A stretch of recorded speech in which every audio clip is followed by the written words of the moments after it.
You can hear those rounds heading downrange and as they impact the paper targets.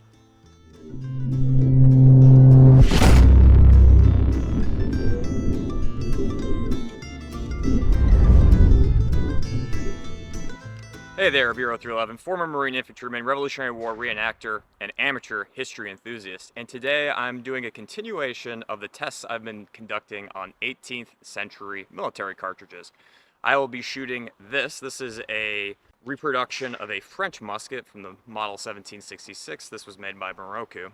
It's a 69 caliber smoothbore military firelock. This would have been one of the common muskets that would have been used during the American Revolutionary War. Today I will be testing out this. This is buck and ball. So this is one of the common military cartridges that would have been carried by Americans and British soldiers during the American Revolutionary War.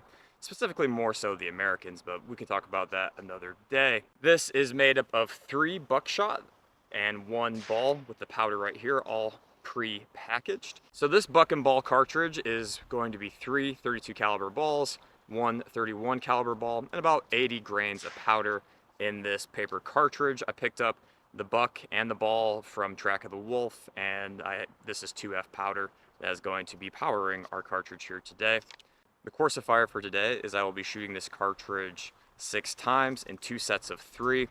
Half of the cartridges will be loaded buckshot down to the breech first, and then other half will be ball down to the breech. I'm going to test to see at 50 yards if that has an impact.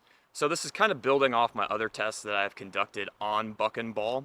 Last time I shot at 25 yards with 3, 5, and 7 to 1 buckshot to ball ratio. Today is just going to be a 3 to 1 buckshot to ball ratio. Our target for today will be this. This is just a general human-sized silhouette. I will have 3 of these targets down there at 50 yards. I will be engaging them left to right, 1 buck and ball on each as I shoot from left to right.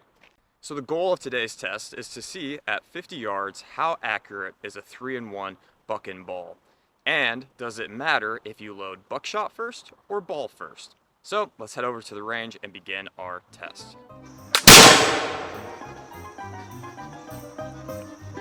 So much fun.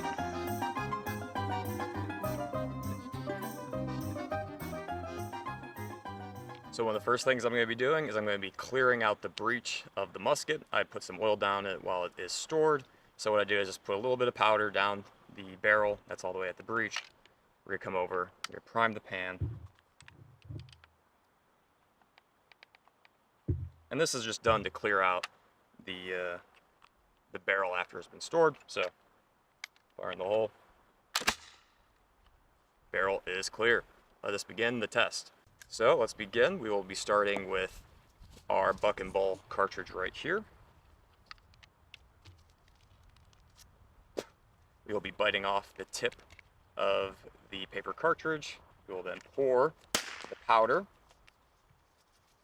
down the barrel. This first time we will be loading buckshot first, ball on top. We pull out the rammer.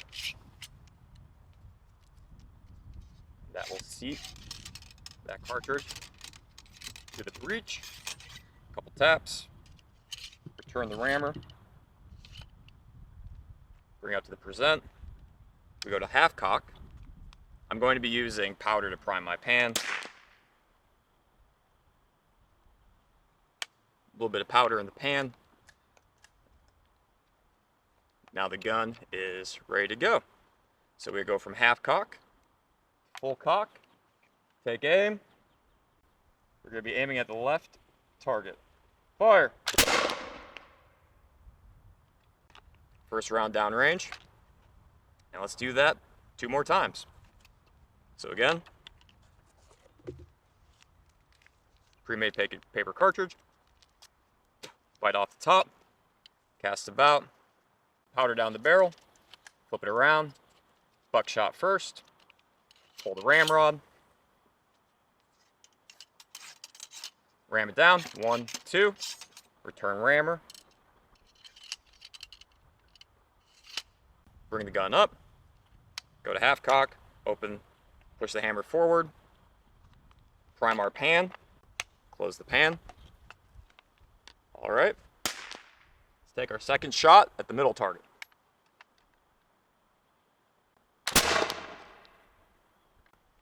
We'll do it one more time.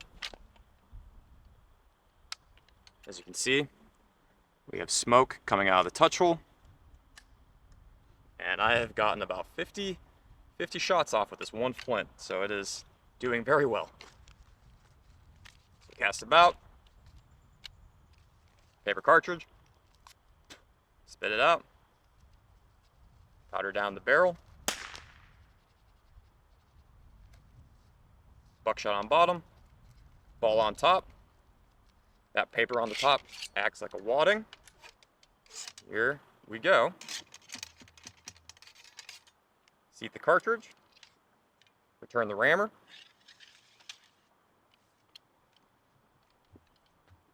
We're already at half cock. We're going to take our 2F powder, prime our pan. Try not to over prime the pan.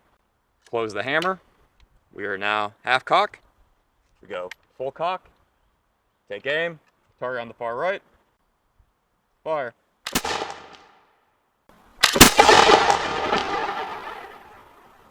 You can hear those rounds heading downrange and as they impact the paper targets. So that will be the first step of our test. I'm shooting from the standing, so that is also going to impact our accuracy. To shoot more accurate, you would want to have a braced position, so maybe a tree or a fence or a rail or something like that. That would impact our accuracy, that would provide better accuracy.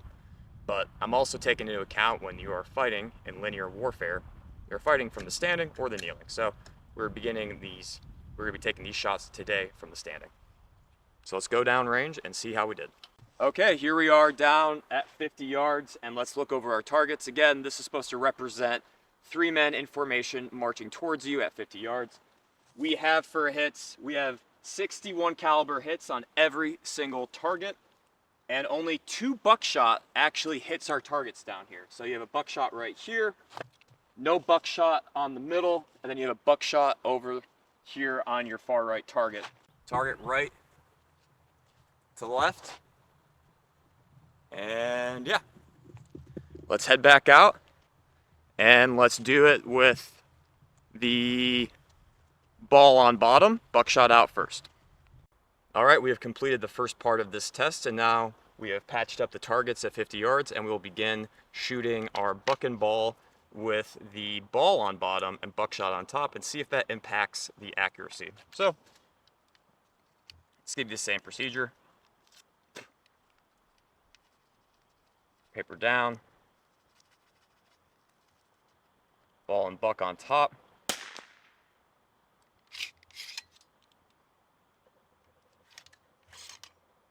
One, two. You don't need more than that. You just need to seat the cartridge there at the breech.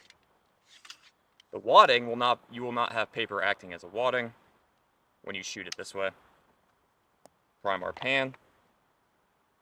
And I aimed a bit low, so I'm just going to aim level, aiming along our barrel using that front sight. So, pan is closed. We are now good to fire. Go from half cock, full cock, take aim, fire.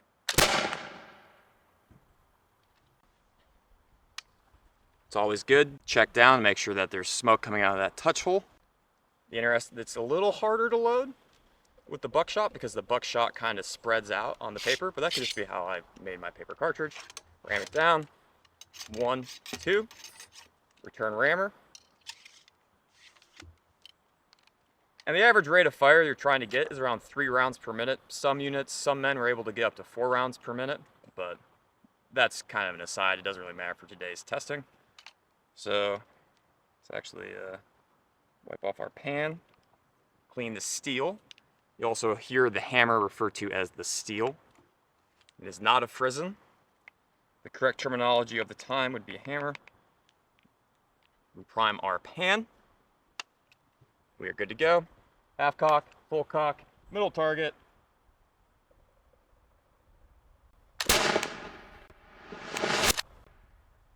I saw the paper move on that. All right, and this will be our last shot.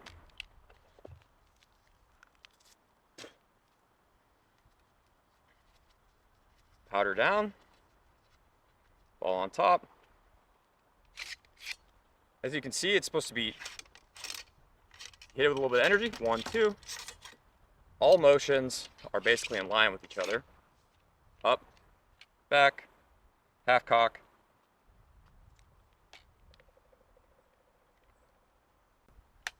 Close our steel, ready to go. This will be our third shot, 50 yards.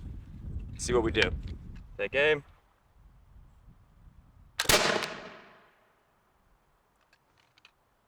All right, and that will conclude our test. Let's go down range and see how we did. Here we are at 50 yards, going over our targets. No impacts on the target on the left. One impact. Oh, actually. So the ball from the target on the left appears to have hit the soldier in the middle, and the ball aimed at the soldier in the middle seemed to win over his shoulder. There is a buckshot hit there, and a buckshot hit there, and it appears, I don't think that's actually around. So three hits on paper and 2 buckshot hits. So that is our end of the paper target test. And we'll head back and do some final thoughts. So here is our buck and ball, and you can get an idea of how big this 32 caliber buckshot is. Again, I got this from Track of Wolf. Nothing too crazy that really came out of that.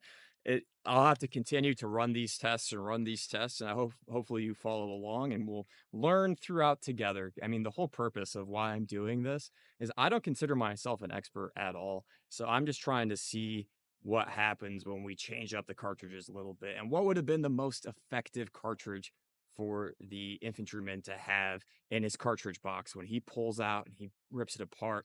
The individual soldier or marine would want to make sure he's getting the most bang for his buck. And if they know that buckshot leaving the barrel first is more apt to have impact the target at 50, that's something that they would take into account. But then again, they don't have known distances. They don't wait until it's exactly 50 yards. They're in a firefight. They're engaging when they're told to engage, or they're going to irregular fire or independent fire or fire at will. You know, like there's a lot of things that are happening in a firefight that are hard to account for. The experience of the men that are firing, the experience of the officers, the experience of the enemies that they're facing, the terrain that they're fighting in. They're not always necessarily going to be fighting on the open plains of Europe.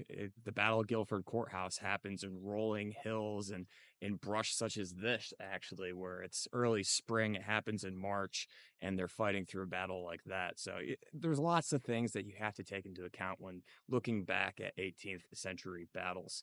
And I'm excited to learn more about it as we continue along. I'm interested. What is something that stood out to you? What is something I missed and I should have taken account for? Or maybe something I'm completely missing and I need to take account for as I move forward? What is something that I could do better on this testing? Like I said, I'm just here to learn and kind of learn along with you guys as I'm figuring out how these firelocks would be best employed for the average infantryman in the 18th century specifically. Thanks for watching, and then the next episode of this, I'm going to be taking my buck and ball out to 75 yards and seeing what the difference is in that situation. How much change are we going to have? Is there any difference of loading buckshot first or ball first or anything like that? So in closing, like, comment, subscribe. You know what to do. Leave a comment down below if you have anything that you'd like me to know or maybe I should know about. But until next time, take care.